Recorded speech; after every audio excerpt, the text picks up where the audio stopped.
Anda kembali bersama kami di obrolan malam. Tadi di paruh sebelumnya Bang Deddy menyebut ini ada spesifik loh, dua baca pres ini punya pasukan. Gua lah, saya nggak bilang dua baca pres. Tadi kan tadi Prabowo Subianto dan Anies Baswedan tadi ada tadi pasukannya. saya menjelaskan kalau saya posting 1.800 itu orang pendukung, tapi kan saya nggak bilang. Iya, terus kasih pertanyaan ke saya kan.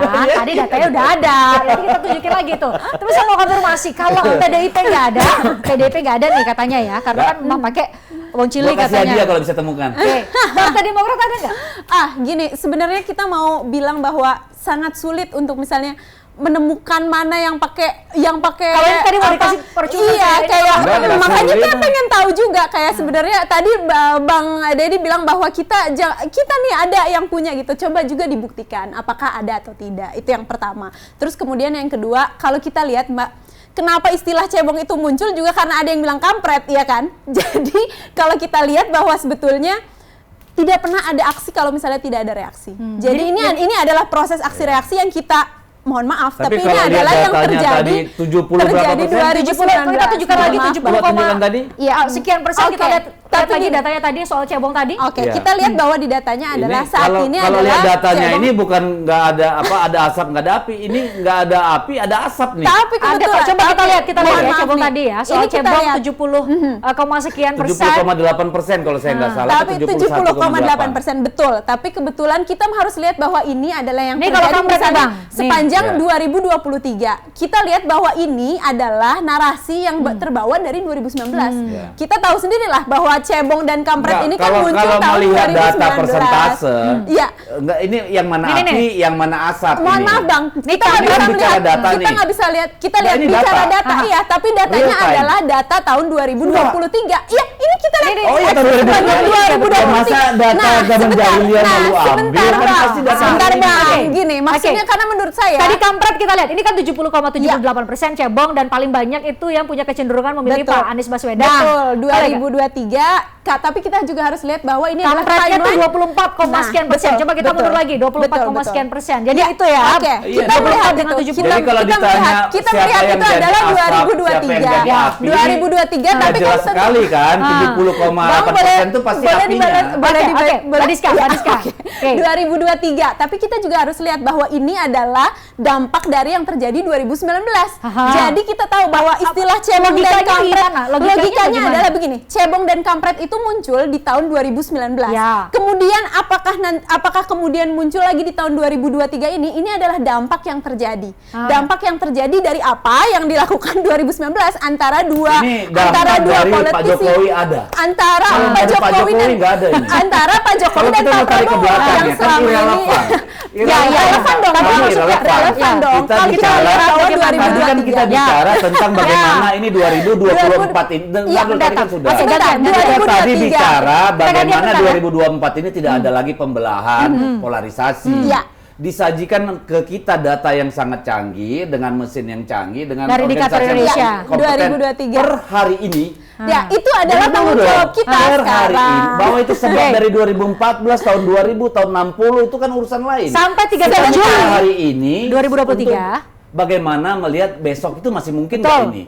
Ternyata by hari ini itu tetap dipelihara oleh kelompok yang anti Presiden Jokowi. 70,78.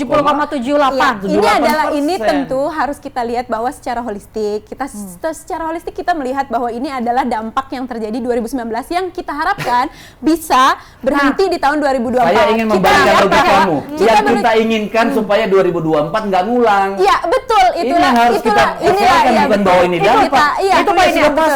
Iya, betul. Sehingga kita lihat bahwa ini adalah dampak yang terjadi. Nah, kemudian kita harapkan bahwa 2024 ini dampak karena caranya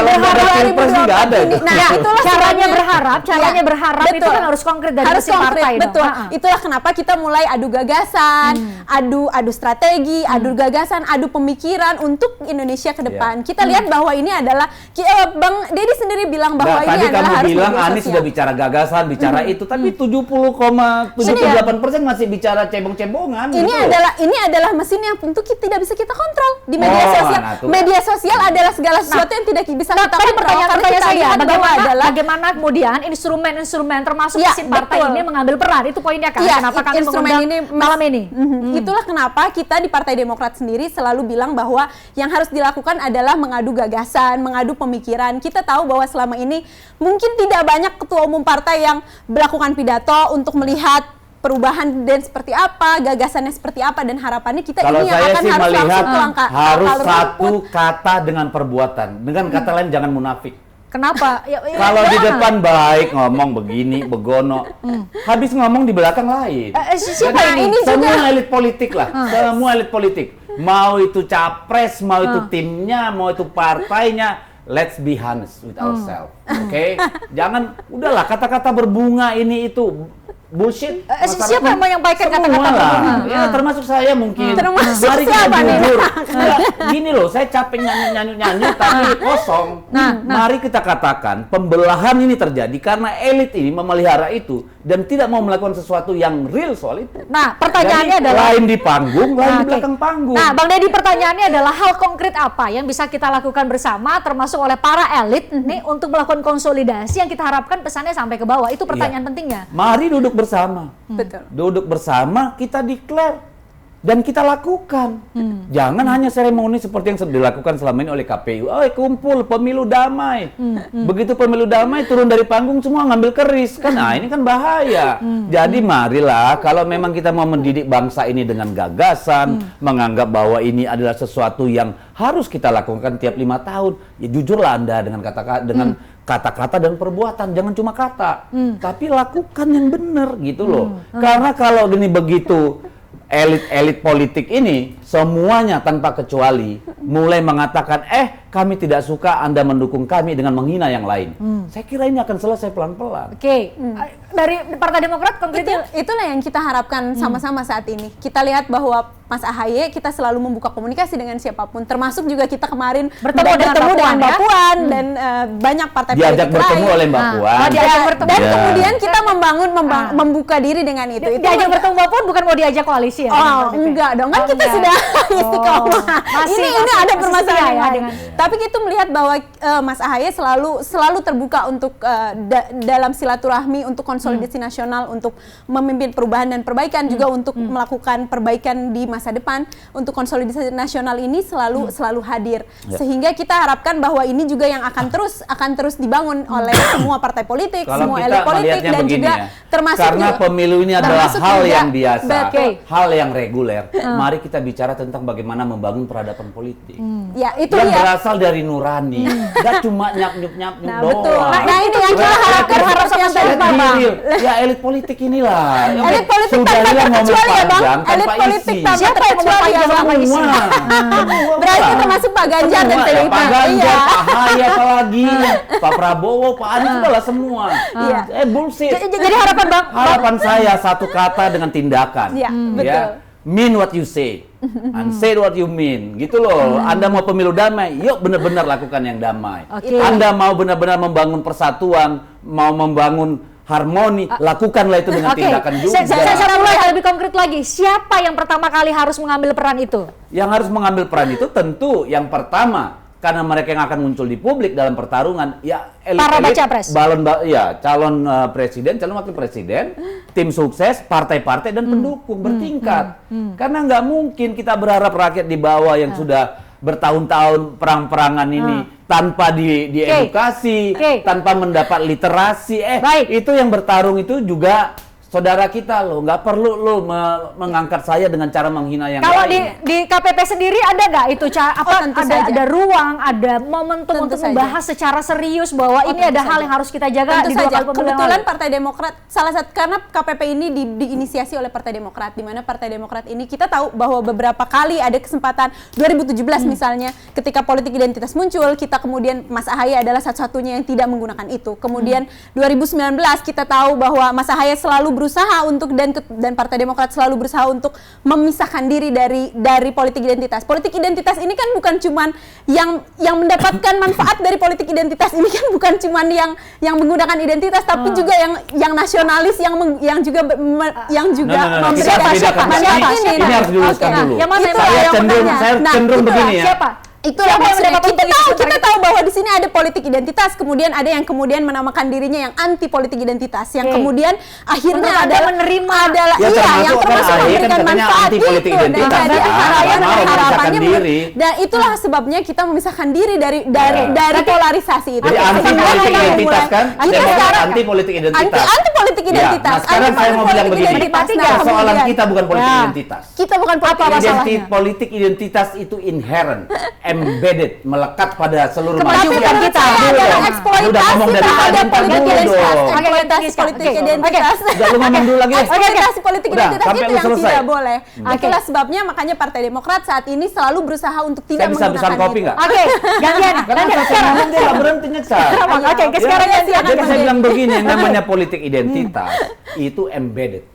Itu melekat sama kemanusiaan kita. Kalau lu berharap politik identitas hilang dari muka bumi, apalagi di Indonesia ini, lu itu either nggak pernah baca. Tapi jangan sampai memecah belah. Yang menjadi persoalan kita adalah politik sara. Ya, yang memecah belah. Politik suku, agama, ras, asal usul itu menjadi masalah. Itu yang terjadi pada Pilgub 2017 di DKI. Itu yang muncul 2019 membelah bangsa. Jadi jangan bicara politik identitas. Yang kita benci itu, yang harus kita jaga, mau itu nasionalis, religius, segala macam. Ya politik sara, politik perbedaan yang dibenturkan. Bang, tadi Diska menyebut ada yang menikmati dari strategi, ada orang yang ada kelompok yang menggunakan politik sara sebagai strategi, ada juga kelompok yang menikmati, yang nasionalis. Demokrat, kan mereka anti. PDIP menikmati dong. Karena apa? Kan ada yang suka politik sara, kan ada yang nggak suka. Ya tentu kami yang diuntungkan, termasuk Demokrat. Berarti semuanya sebenarnya untung kalau tidak menggunakan itulah politik sebabnya identitas. kita harusnya mengganti politik identitas ini, dan saya rasa politik identitas dan politik sara adalah cuma perbedaan kata-kata saja. Beda, karena kebetulan identitas adalah ada sara. Anda harus dijelaskan lagi. Tapi tentu kita gantian Bang. Bacanya kurang banyak nih. Politik kan tadi identitas, apa itu identitas? Dengar dulu dong. Saya ngajarin kamu yang lebih muda dulu lah. Apa itu identitas? Identitasmu sebagai seorang yang beragama tertentu, sebagai orang yang dengan suku tertentu, dengan keyakinan ideologi tertentu, itu identitas. Bahkan gender pun identitas. Betul. Sara selesai. Tapi ketika kemudian itu digunakan menjadi dalam bentuk sara, misalnya jangan pilih, itu agamanya nggak beda sama kita. Itu jangan pilih, itu bukan asli setempat. Itulah politik sara. Jadi jangan disamain. Diska. Oke, terima kasih Abang yang sudah memberikan saya edukasi, karena saya ada yang lebih junior daripada Abang. Terima kasih, tapi tentu kita harus kembali ke konteks bahwa ini ada keinginan bersama ternyata dari PDIP dan Partai Demokrat, dan juga ada berbagai capres yang saat ini melakukan kompetisi adalah untuk mau menyebut bahwa itu adalah teman lama, sahabat. Iya, dan itu menurut saya adalah goodwill yang harusnya kita juga jaga dan harus kita jalin tentu saja. Jadi sehingga menurut saya ini adalah saatnya kita ini adalah goodwill daripada elit yang harusnya kita lihat bahwa misalnya di media sosial masih ada sisa-sisa, it's a trace after 2019, but then inilah yang kemudian harus para elit ini yang kemudian kita harus sama-sama jaga, karena kita tahu bahwa ternyata kita semua memiliki bukan hanya diuntungkan, tapi juga kita melihat bahwa ini adalah cara yang lebih baik. Ada cara yang lebih baik untuk berkompetisi. Ada cara yang lebih baik berkompetisi adalah untuk melakukan gagasan, karena tentu dalam pemilu ini selalu ada. Kita tahu bahwa dalam politik identitas kita tahu bahwa politik identitas selalu ada, polarisasi selalu ada, tapi harapannya adalah untuk tidak mengeksploitasi. Catatan terakhir dari Bang Deddy. Buat sentimen. Catatan terakhir, udah nggak usah banyak bullshit.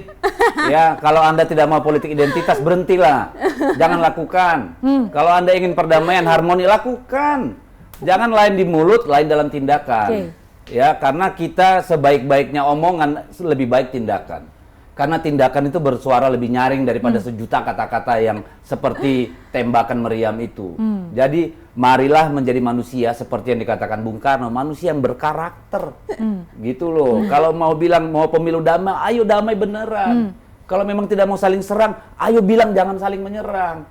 Karena apa? Yang namanya kontestasi pemilu ini adalah mekanisme demokratis untuk seleksi kepemimpinan yang terus kita hadapi. Ya masa mau bangsa ini begitu terus? Baik, baik. Kita dengarkan ini semoga terekam dan masuk di media sosial juga, karena hari-hari ini kita tentu berharap semua yang tadi angkanya ada kabar gembira sebenarnya dari Indonesia Indikator Bang, hanya 2% kok, tinggal 2% yang ngomong soal cebong kampret. Jangan sampai besar, lebih besar dari itu lagi. Jangan sampai. Enak juga dengar Ridho, ternyata banyak yang diuntungkan dengan menggunakan dengan anti Yang terhadap menggunakan politik dengan tidak identitas menggunakan kan pasti ada Politik, untung ruginya. Ya, tinggal pilihannya yang Ya, mana. tapi kan terbukti dua kali pemilu yang pakai isu identitas kan ya. kalah. Baik, Seperti baik. inilah Terima kasih. kita Terima harapkan kasih. semua elit termasuk juga PDIP dan Ganjar Ya. kita Baik, bisa terima kasih. Apalagi Anies Baswedan dan pendukungnya. Ya, Lebih parah baik. lagi, Terima 70%. kasih. Terima kasih Bang Rizka, terima kasih buat Bang Dedi sudah hadir di obrolan malam. Saya juga mengucapkan terima kasih buat Anda pemirsa sudah menonton kami. Saya Christian Grich. Sampai jumpa. Thank you ya. Tertarik dengan diskusi saya dengan para narasumber? Saksikan obrolan malam dengan topik-topik menarik lainnya. Jangan lupa subscribe ya channel YouTube Berita 1. Like, komen, dan share video ini ya. Terima kasih.